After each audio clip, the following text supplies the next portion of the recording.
Okay, so my phone is kind of running on low battery. I wish I had a better system to record this for you guys, but I'm going to show you how to get that 4.4 gigahertz overclock on the AMD FX8350, which is a baby overclock. But I'm new to overclocking, and I just want to say this before we start this video, that I am not responsible if you fry your whole system.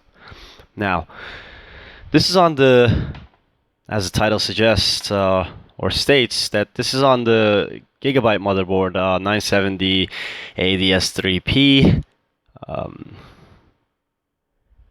So this is not a great motherboard to overclock with, because you're limited, like your BIOS and stuff. The first time I actually tried this and tried to actually do this while watching other videos such as Jay's 2 cents on his tutorial, like some of the stuff you freak out because they're not there. Well, they have a better motherboard, like a pro version, so it's a little bit more sophisticated and it's a little bit more user friendly. This one, it may seem basic, but this is kind of shitty to work with, but it still works. So right now we're at 4422 megahertz, or 4.4, right? So your memory frequency remains the same, blah blah blah. CPU temperature at idle is 31 degrees, probably a lot less than that. And I'll show you how to get this. So you got your in order to access this, first of all, you'd have to restart your system, press delete until it opens, and then you'll be in BIOS. What you want to do is, before you start any of this, you want to actually just disable power saving modes right here, like I've mentioned earlier. You want to disable your core performance boost, which is your turbo mode, which brings you up to 4.2 gigahertz. Which I think it's a little bit sketchy, because when you're looking at it, AMD Catalyst and everything, the voltages spike up, and I just didn't like that. I wanted to overclock it myself and see what each and every value of the system was looking like. I'm that kind of a guy. So if you're like me, which I'm guessing you are because you're looking to overclock, and overclocking can be very, very fun.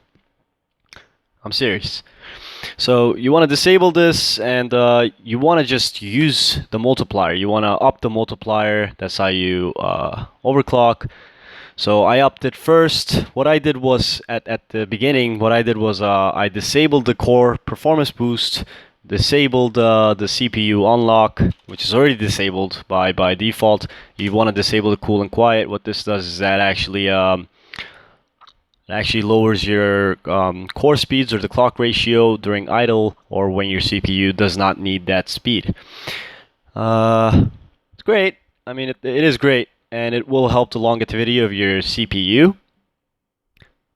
But you're overclocking. Do you really want to be safe? Overclocking is a gamble. You can put something wrong, a value wrong. You can mess something up and fry your whole system. You're taking a gamble. Right, so you have to be careful with these kind of things. C1E, you want to disable that. So you want to generally have everything disabled when you're overclocking. SVM disabled, CPU core control, you don't want to touch that. Your values right here, and you change these with the plus or minus.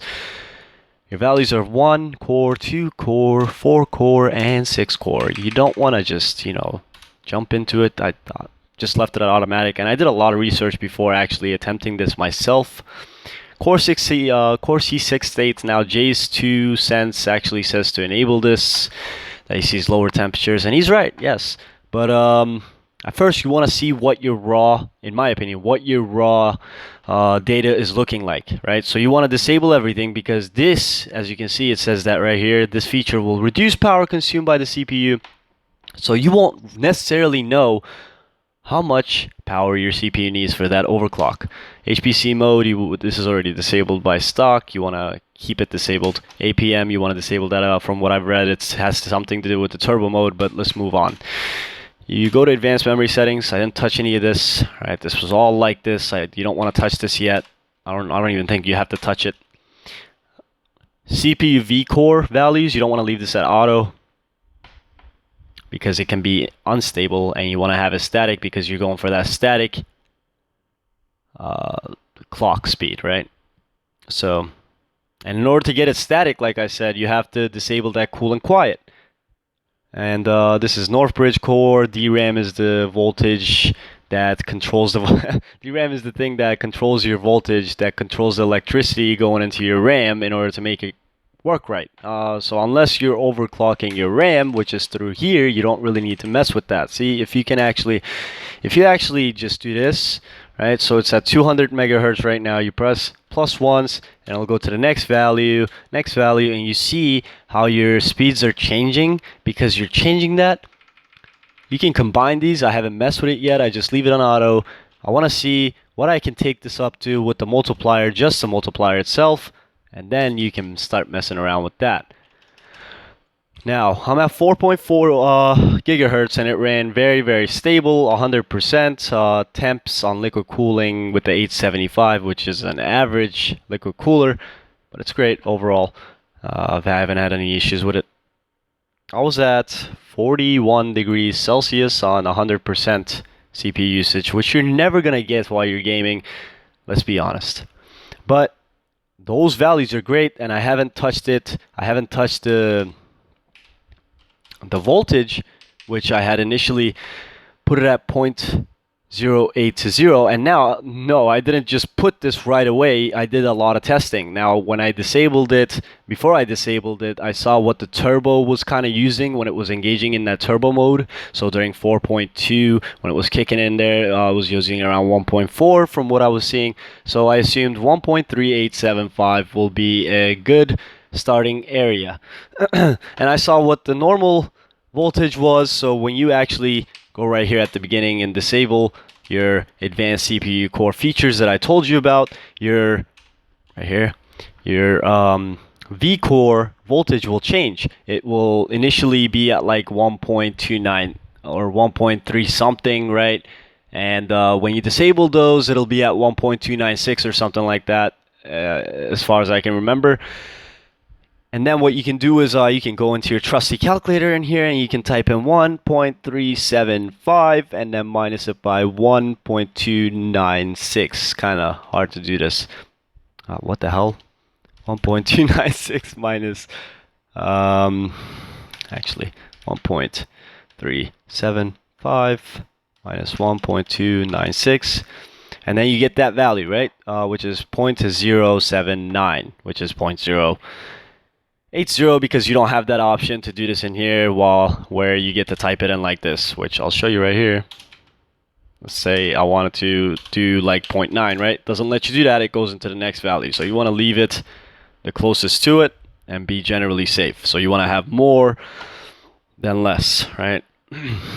And then if your system crashes on 4.5 while you're running the stability test like this, then you can up the CPU V-core by 1 bit and then run the test again. If it crashes again, run it, which I'm pretty sure it won't, because it's consistent. It's very consistent, but you get the idea.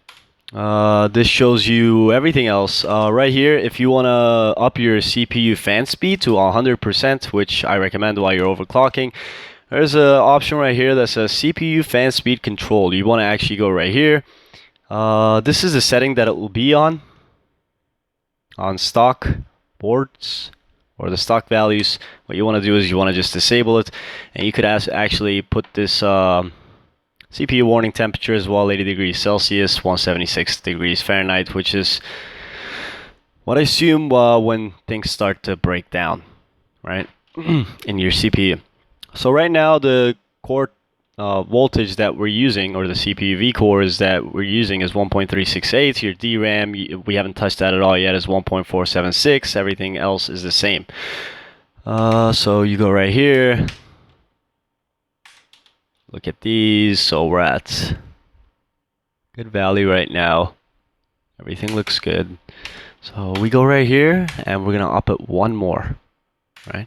So we're now at 4.50 gigahertz, and then what you want to do then is, sorry if my hands are shaky, guys, kind of hard to do this all at once, but I'm trying to help you guys out. If you guys want to overclock your CPU with this motherboard, which I saw there wasn't a lot of information on the interwebs, you want to actually just press F10. It's going to ask you save configuration and exit, and then you want to just press enter.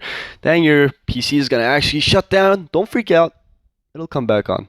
Does this when you're actually doing this through the BIOS. Does like a hiccup, but it doesn't do it again once it's stable. I don't know why it's not focusing. There we go. So it's on now. It's turning on, blah, blah, blah, blah, blah. Battery power is low, so I'm gonna have to put this on charge afterwards while this test is running.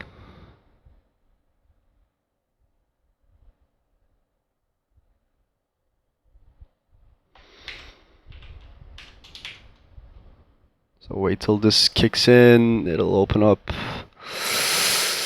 Blah, blah, blah, blah, blah, blah, blah. AMD is a program that I'm using to bench, as I've explained multiple times before. I didn't like the Prime 95. Too heavy on your PC, especially if you're a beginner in overclocking. So in this, when you've downloaded it, you go into computer setting right there, then you have a sensor right here. I don't know why it's not focusing. God damn it, phone. There we go. Then I'll show you your idle, which is gonna jump way down. So watch it jump the hell down. Wonders of liquid cooling. So this is generally a lot less than the human body temperature, which is 97 degrees Celsius. Or 97 degrees Fahrenheit. My mistake. But right here, Northbridge, you want to keep an eye on those temperatures while you're running the test. So when you've done that, you can check your voltages and see everything is the same. It actually looks a lot better for the values. So then you go into your tools, you go into system stability test, you'll pull that to the side right here, right? Go right here, you want to actually click on each of these on the check marks to see the values while you're doing the test, right? Sorry, I'm like trying to do this while looking at the camera. It's kind of annoying. This is like the hardest thing ever. Alright, so then you want to go to your voltages. You want to do the same thing for your voltages and see if there's any droops or anything, or if it's stable 100% of the time. Why I'm doing that is because you can't really see the values on the graph on the side, some of the values. So I just do it right here. It's a lot easier. So then you go into clock. You see that it's at a consistent 4521 megahertz or 4.5 gigahertz, and 2210 will be your Northbridge, 2411 would be your HD or hyper transport. Go to your statistics, and it'll give you an average, minimum, maximum, and current. You can see your voltages. You can actually monitor all of this crap right here, and which is, you want to actually do this, right? So you actually turn this off. Oh, damn it, I pressed the wrong one. So start it again. I don't know why it does that. It's annoying. Go into tools, system stability test. We can put this on full mode, and ah, damn it, I have to do this again. Let me pause it for you guys. So before the battery dies, guys, we're gonna just finish off this video really quick. So you just press the start on the benchmark. It'll do everything for you. I don't even know if you pressed it. There we go. So you want to keep your eye generally on the CPU usage. You want it to be 100% of the time while this test is running. You don't want it to drop, because that means that there's something wrong. There's a power loss, something, right? So you want to keep your eye on the levels right here. You want to make sure that it doesn't go way above into the horizon there and probably melt something. Everything looks great, a lot better than before. So we're going to keep this voltage, right? So like, remember, we're still at 0.08. You don't want to up the voltage unless something goes unstable, which the CPU is demanding more voltage. So I'm gonna let this run. If there's any anomalies, we'll let you guys know, but you want to keep your eyes on the voltages, etc. God damn it, focus. Voltages, clock, statistics, blah blah blah. You want to run this test for about, generally, I'd say at least 20 minutes. I like to run it at 30 minutes. If I'm really sure that it's going to be remaining stable, then I'll run it for like 15-20 minutes, and I'll move on to the next, and I'll keep playing this and tune it. I just literally, I didn't know what the hell I was doing yesterday on overclocking. Now it's working out quite well. I really like it. It's enjoying. But that's about it for this one, guys. I think this is going to remain stable, but don't take my word for it yet. This is 4.5 gigahertz. So I will see you guys. I'm gonna charge my phone.